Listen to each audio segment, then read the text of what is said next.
welcome back to Academically Dope on Fridays, where I answer some questions that my viewers send in, ranging from anything from graduate school, motivation, tips, tools, whatever question you have, I will likely answer it on Fridays. And so this question came in via IGTV. And it was a question about how to be self-motivated and self-disciplined. And I thought that was a wonderful question because more times than not, we lose self-motivation and self-discipline. It's kind of difficult. It's a balancing act. Some days we are up. Some days we're down. Some days we believe in what we're writing. Some days we're like, this is trash. I don't even care about it, right? I know I had those moments, especially when I was writing my dissertation. But before then, prior to their dissertation writing, I did have some moments of not feeling motivated. And so I'm going to share with you 4 things that I did to remain self-motivated and disciplined. I need you to understand, though, that I have not always been a disciplined person. What I mean is that I used to go with my feelings. Wherever direction my feelings wanted me to go, Briana signed up to go. Whether it was good, whether it was bad, whether it was healthy, whether it was unhealthy, I was there. I was riding with my feelings like a ride or die, and majority of the time I died. Because my feelings were momentary or present things, right? My feelings don't know my future. They don't know what I aspire to do. They don't know my goals. My feelings don't even care about my goals. They just care about what's happening right now. And more times than not, I would miss out on some amazing opportunities because my feelings told me that they didn't want to do it. And then as a result of that, I was like, you know what? I'm tired of living beneath who I was created to be. I'm tired of settling for the status quo. I'm tired of being an average Joe. I'm just tired of it. I want to be more, and I believe I can do it. And so what did I do? When my feelings started to tell me something negative, oh, you're tired. And if you're tired, you need to go get you a nap. But don't just go scrolling on Instagram watching TV. If you're tired, take a break. But don't use something else to put in that place of you being tired, right? Because more times than not, your brain just don't want to work. So you have to do other things. So when my feelings would tell me, Briana, you don't really want to do this thing, it really meant that there's something that I should really be doing, and so I need to do it. I would liken it to going to the gym. You know, the common perception is the hardest thing about going to the gym is actually just going to the gym. I agree. Once you get into the gym, you're okay. For me, in school, we can adapt that same thinking. The hardest thing about being motivated is starting. The hardest thing about being disciplined is starting or keeping it up, right? It's not impossible, but it does take work. So here are 4 things that I do. The first thing I do is I have to remind myself why it is that I went to school. Why did I go to school? What was the reason behind me going to school? There was some goal I had in mind. At some point, I believed in myself enough to know that this is something that I wanted to do. So why did I go here? It's easy to lose sight of the why when you're in the process of the thing, but you have to go back to that initial feeling. Why do I want to do this thing? Why am I here? Why did I pay graduate school admission fees? Why did I write a personal statement? Like, these things take time. So go back in your mind and ask yourself, why did I spend all of my time doing this thing in the first place if I'm not just gonna finish it or I'm not motivated, right? You owe it to yourself to finish. You owe it to yourself to complete a task. You owe it to your future to do something great. But your present feelings it's just like they can be holding you back. You don't have to listen to them. You can tell them to shut up. Sometimes I do tell my feelings to shut up.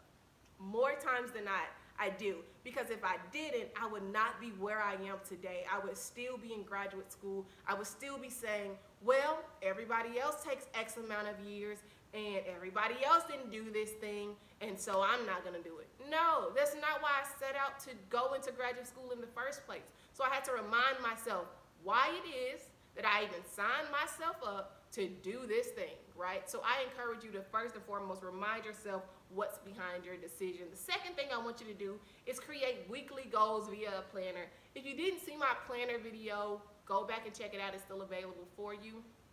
But you have to create weekly goals. Now, it's easy to kind of not create goals or see the process or do anything, and then as a result you don't tell your time what to do. Your time tells you what to do, and then you end up watching Netflix all day. No, you need to create a weekly goal, and if you can't think that far in advance, create a daily goal. I plan my days out a day in advance, right? So if I know I have something that needs to get done, it goes on the planner with the daily schedule. Now, it's not saying that I'm going to get to everything that day. So whatever doesn't get done on this day, it crosses over to the next day, because it's a constant reminder, you're procrastinating on this thing. I don't like procrastination. It bothers me. It makes me anxious and nervous, so I don't do procrastination well. So therefore, I just have to keep reminding myself, yeah, you see this thing is still on here. You know, it's been on here for 3 days now. What are you going to do? Why aren't you doing it? You have the time. Cut your phone off. Do it. Right? You have to tell yourself the hard truth. Stop playing and do what you have to do, okay? The third thing is, I want to know what your self-perception is. Because more times than not, the way in which we see ourselves hinders us if it's not in a healthy light. My perception is that I wanted to be, when I was in graduate school, I wanted to be one of the top performing graduate students coming out that year.